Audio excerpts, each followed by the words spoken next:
Ahoj, zdraví tě, Zuzi Husarová. Dneska jsem se vydala na magické místo na samotě u Včelína.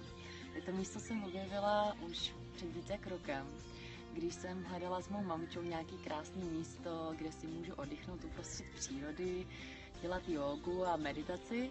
A na Airbnbčku jsem narazila na to místo. Já jsem si říkala, tak to je úplně fantastický, protože je to u lesa, je tady klid, můžeš slyšet, jak tady zpívají ptáci a hlavně v létě je tady sluníčko, klídeček, vytáhli jsme yoga matky ven, no úplně fantastický.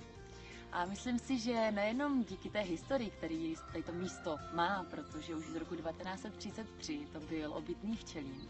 A tento Včelín, úžasná majitelka Jana Frýhal, která je momentálně za kamerou, která se stala taky mojí kamarádkou, tak ho krásně předělala. No, myslím si, že nejde popsat tu úžasnou nádheru, kterou já tady každý moment, kdy přijdu, kterou tady cítím, protože to prostě musí zažít. Takže mrkni buď na www.nasamotěuvčelina.cz nebo na Airbnb a rozhodně se sem přijeď podívat, protože to stojí za to.